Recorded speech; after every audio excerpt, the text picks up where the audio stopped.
Bismillahirrahmanirrahim. Assalamualaikum warahmatullahi wabarakatuh. Kembali lagi bersama saya Rona Karmila. Nah, pada video kali ini saya akan memberikan suatu materi bimbingan klasikal, yaitu dengan tema dahsyatnya keutamaan bersyukur. Nah, yang pertama yaitu mengenai pengertian bersyukur. Bersyukur adalah menerima segala apapun yang diberikan Tuhan, menjalani kehidupan yang sudah ditentukan oleh Tuhan. Intinya adalah menerima segala sesuatu dengan ikhlas, tabah, dan sabar. Di dalam Kamus Besar Bahasa Indonesia, bersyukur adalah berterima kasih.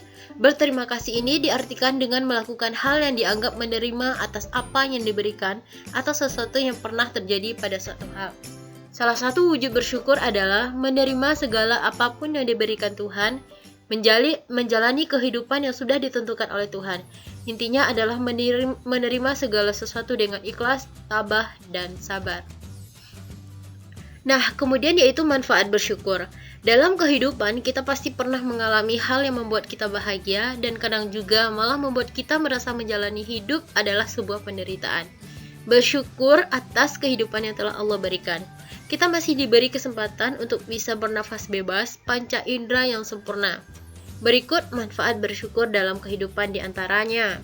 Yang pertama, hidup dalam keberuntungan. Orang yang hidupnya bersyukur akan selalu berpikir positif di dalam setiap hal yang menimpanya, baik yang menyenangkan ataupun yang menyedihkan. Nah, yang kedua, hidup dalam kebahagiaan. Orang yang bersyukur akan selalu merasa hidupnya penuh dengan kecukupan. Oleh karena itu, mereka selalu merasa bahagia karena yakin bahwa setiap apa yang dia peroleh itulah yang terbaik. Nah, manfaat bersyukur selanjutnya yaitu memiliki wibawa di mata orang lain. Orang yang berbahagia adalah orang yang hidupnya penuh dengan kebaikan. Mereka memiliki wajah yang dihormati dan disayang oleh banyak orang, karena wajah mereka dihiasi oleh wajah penuh syukur. Kemudian, terlihat lebih rupawan. Menurut para pakar psikologi, orang yang bersyukur akan memiliki wajah yang selalu tersenyum, menjalani hidup, dan orang yang selalu tersenyum itu menambah kecantikan dan ketampanannya. Kemudian, manfaat selanjutnya, awet muda dan panjang umur. Orang yang selalu bersyukur memiliki watak yang sabar, sedangkan orang yang sabar berdampak pada kesehatan dan awet muda, karena otot wajah beraktivitas tidak terlalu banyak dibandingkan dengan orang yang memiliki watak pemarah. Nah, selanjutnya yaitu mengenai akibat dan ancaman jika tidak mau bersyukur. Yang pertama, hidup menderita. Hidup rasanya selalu menjadi beban, iri dengan keberuntungan orang lain, dan enggan untuk berusaha lebih baik. Mereka yang tidak mau bersyukur, hidupnya penuh dengan kesusahan, suka mengeluh dan menyalahkan takdir. Kemudian, hidup menjadi selalu sial. Penelitian membuktikan orang yang tidak bersyukur selalu memiliki sifat negatif pada diri sendiri, atau pesimis, dan pada orang lain, yaitu buruk sangka. Orang yang berpikir negatif lebih banyak mendapat kesialan daripada orang yang berpikir positif. Kemudian selanjutnya yaitu mudah terserang penyakit.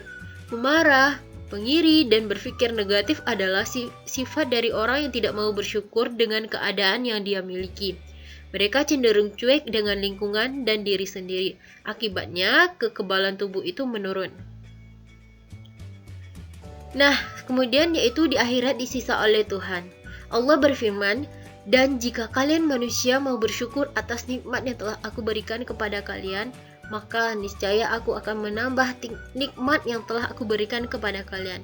Dan jika kalian kufur atau tidak mau bersyukur, maka ketahuilah niscaya siksa itu pedih." Ayat ini menjelaskan bahwa orang yang tidak mau bersyukur atau kufur atas nikmat Allah, bahwa siksaan yang pedih akan menimpa pada dirinya kelak ketika dia di akhirat. Kemudian yaitu sebab-sebab kurang bersyukur. Yang pertama, lalai dari nikmat Allah. Sesungguhnya banyak manusia yang hidup dalam kenikmatan yang besar, baik nikmat yang umum maupun khusus, akan tetapi dia lalai darinya. Kemudian, kebohongan terhadap hakikat nikmat. Sebagian orang tidak mengetahui nikmat, tidak mengenal dan tidak memahami hakikat nikmat. Dia tidak tahu bahwa dirinya berada dalam kenikmatan, karena dia tidak mengetahui hakikat nikmat. Nah, yang selanjutnya yaitu pandangan sebagian manusia kepada orang yang berada di atasnya. Jika seseorang manusia melihat kepada orang yang di atasnya, yaitu orang-orang yang diberi kelebihan atasnya, dia akan meremehkan karunia yang Allah berikan kepadanya, sehingga dia pun kurang dalam melaksanakan kewajiban syukur, karena dia melihat apa yang diberikannya adalah sedikit. Dan yang terakhir yaitu melupakan masa lalu. Di antara manusia ada yang pernah melewati kehidupan yang menyusahkan dan sempit. Dia hidup pada masa-masa yang menegangkan dan penuh rasa takut, baik dalam keadaan masalah harta, penghidupan, atau tempat tinggal. Dan tak kala Allah memberikan kenikmatan dan karunia kepadanya, dia enggan untuk membandingkan antara masa lalunya dengan kehidupannya sekarang, agar menjadi jelas baginya karunia Rabb atasnya.